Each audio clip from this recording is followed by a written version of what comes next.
Para terminar aqui o vídeo, eu quero falar sobre o Elber. Você lembra dele? Aceitaria aqui no Cruzeiro? Bom, de primeira parece que não, né? Realmente não. O Elber já passou aqui tem muito tempo. Só que eu vou deixar aqui os números dele pelo gol, que mostra a fase excelente do atacante, que tem aí seus 30 anos de idade e atua numa função que simplesmente é que o Cruzeiro mais precisa, né? Que é de um ponta direita e pode também fazer um papel pelo lado esquerdo do campo. Nesse ano, 15 partidas do jogador, ele marcou aí 6 gols e outras 5 gols e 6 assistências.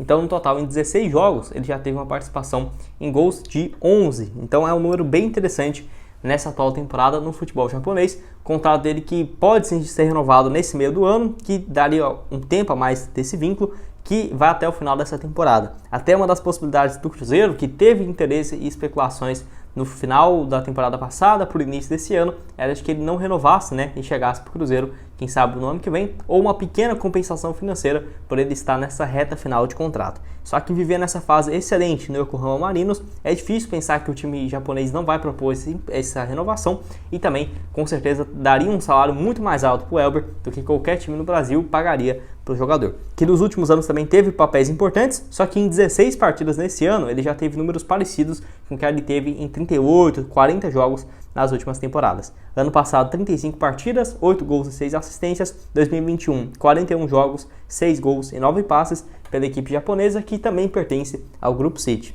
Ele sai do Bahia, que na época não era do Grupo City, né? Mas fica aí essa coincidência, onde vinha de uma fase também interessante. Jogou um pouco mais de 140 partidas pelo Bahia, 18 gols marcados e outros também 12 assistências. Vinha de uma fase boa pelo Bahia, vivendo altos e baixos, mas sempre jogando com frequência. Foi igual no Cruzeiro, né? Por exemplo, o último ano que ele atua com mais frequência, em 2017, quando conquista a Copa do Brasil, 39 partidas, 1 gol e apenas 2 assistências nesse período. Só que era uma peça importante para entrar ali no segundo tempo, no lugar do Alisson, vinha sendo uma opção ali usada pelo Mano Menezes, só que aí depois teve essa sua saída para o Bahia. Jogador também que joga profissionalmente pelo Cruzeiro desde 2011, fica de 2011 a 2014, conquista aí 2 campeonatos brasileiros, depois é emprestado para Curitiba e Sport. Sport foi muito bem em 2015, com 12 gols marcados em 55 jogos. Quero saber a opinião de vocês também aqui, ó. O que você acha do Elber? Se poderia ou não ser uma boa opção, mesmo depois dessas passagens que ele teve no futebol no Bahia, depois passou aí pelo Yokohama Marinos do Japão. Deixei a nota média dele nessa atual temporada no futebol chinês, que ele tem atuado pelo lado esquerdo, tá? Deixei aqui essa movimentação nesse ano, onde ele tem uma nota média de 7,35, sempre com atuações muito boas nas últimas partidas. Enfim, quero que deixe aqui embaixo então a sua opinião nos comentários. Bom, estou falando sobre o Edu, jogador que tem contrato com o Cruzeiro até dezembro de 2024 e está emprestado lá para o futebol dos Emirados, onde não tem tido, né, uma sequência muito grande. Diferentemente de muita gente imaginava, no caso esse vínculo do jogador vai até o final da temporada, tendo a opção do time devolver o atacante para o Cruzeiro no meio do ano, que dificilmente deve acontecer, pelo menos era o que dizia, né, na época, na assinatura desse contrato, que foi lá no dia 3 de janeiro de 2023. Então um pouco mais aí de 4 meses, né, que o atacante está por lá, e assim, não tem jogado com tanta frequência, foram apenas 6 partidas até aqui e 2 gols marcados, e a última vez que ele entrou em campo tem mais de 1 mês e meio, né? Então até por isso eu achei estranho o atacante não ter jogado com frequência, e até teve algumas especulações de que ele poderia voltar, e vamos esperar, porque alguns portais dizem que ele vai voltar só no final do ano que vem, ou no início dessa próxima temporada, para 2024, que é quando encerra, né, 1 ano de contrato lá nos Emirados. Outros, quando foi questionado se poderia voltar por agora, disseram que voltaria só em julho. Só que essa assinatura, no primeiro momento, foi até 1 ano, né? Foi de 1 ano de duração, até janeiro de 2024. Então ainda está uma indefinição, só que por ele não estar jogando, eu não ficaria surpreso se pudesse ter uma volta não, nem que seja para o Cruzeiro emprestar ele, por exemplo, com um outro time do futebol brasileiro e tudo mais.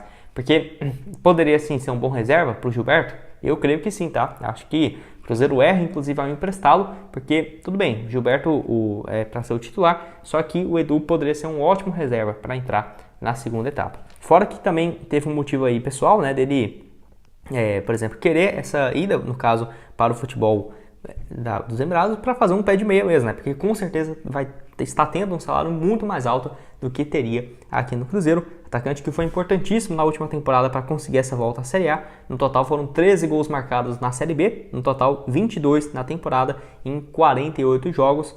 Lembrando também que ele está lá no Diba dos Emirados, e o Pedro Castro também, que teve passagem no Cruzeiro na última temporada, também joga na atual equipe. Você aceitaria o Edu em comparação com o Henrique Dourado para ser um reserva imediato? Quem que você prefere? Deixa aqui a sua opinião nos comentários. Bom, antes de dar uma sequência, tem um recado aqui do grupo grátis da BetPlay, onde lá todos os dias tem várias dicas de apostas grátis com resultados excelentes, com odds aí de 2, 3 vezes, no caso das dicas diárias lá do Gabriel, que esse grupo ainda está grátis, tá? Já temos mais de 127 pessoas, quando atingir o máximo ali de 200, não vamos mais liberar esse grupo grátis. Então, para você fazer parte dessa primeira leva lá da BetPlay, no nosso grupo grátis, com o Gabriel todos os dias, acertando quase tudo, né, que ele manda lá no grupo de dica para vocês, igual eu falei, totalmente grátis. Para você entrar, o link do WhatsApp vai estar aqui embaixo na descrição e também no primeiro comentário fixado. Bom, então vamos lá. Quero começar falando sobre o Zé Ivaldo. Será que o jogador pode vir realmente para o Cruzeiro no ano que vem? O atleta de 26 anos de idade, que assim, não tem expectativa de jogar o jogo, no caso, nesse meio de semana, entre Internacional e Atlético Paranaense no Beira-Rio, no caso, nessa quarta-feira. Então, mais uma vez, ele não foi relacionado contra o Flamengo, não vai jogar esse jogo, é a expectativa, e no próximo final de semana tem duelo contra o Curitiba, clássico no Atlético Paranaense, e no meio de semana, Libertadores. Se ele ficar de fora e, inclusive, nem jogar, por exemplo, esses próximos jogos, pode ter algo muito estranho, né, do jogador não ser aproveitado, até porque, diferentemente, por exemplo, deve estar sendo reserva, né, na temporada. Não, nada disso. Nesse ano ele já tinha 17 partidas e 2 gols marcados. Claro, sempre revezando a titularidade com o Pedro Henrique e também com o Thiago Heleno. Só que vinha sendo uma peça importante e desde quando teve essa notícia, essa divulgação de que o Cruzeiro tentava a sua contratação, seja por assinar um pré-contrato em julho para chegar em janeiro de 2024 ou o Cruzeiro pagando uma compensação financeira, já teve no caso essa possibilidade dele ficar fora e ficou realmente no duelo contra o Flamengo. Pode sim também o Cruzeiro, de acordo com o Gabriel Duarte do Globoesporte.com, Cruzeiro pagar para ter o jogador antecipadamente. Por exemplo, o Cruzeiro ofereceu 4 milhões e 200 mil, algo próximo a isso, para 4 milhões, né, para o Fortaleza tirar o Tinga e, no caso, ter a contratação do jogador. Se o Cruzeiro oferecesse esse valor para o Atlético Paranaense, para um atleta que está faltando 6 meses para terminar o contrato e que teria interesse de deixar o clube, possivelmente eles poderiam sim chegar a um acordo, sabe? Então, acho que eu fico confiante, se o Cruzeiro realmente tem interesse nele e, no caso, o Zé Ivaldo querer deixar o Atlético Paranaense, é a chance de acabar acontecendo, né? Essa transferência para o maior de Minas, onde o Zé Ivaldo viveu um ótimo momento na temporada passada, sendo 33 partidas, 1 gol e 3 assistências. E olha que ele chega exclusivamente ali, para aquele início de Campeonato Brasileiro, jogador já com várias conquistas na carreira, Sul-Americana, Copa do Brasil, inclusive Sul-Americana de 2021, jogando como titular, né, pelo Atlético Paranaense. Então quero saber a sua opinião de vocês aqui embaixo. O que você acha do Zé Ivaldo? Se compensaria, no pior dos cenários, o Cruzeiro tendo que pagar uma compensação financeira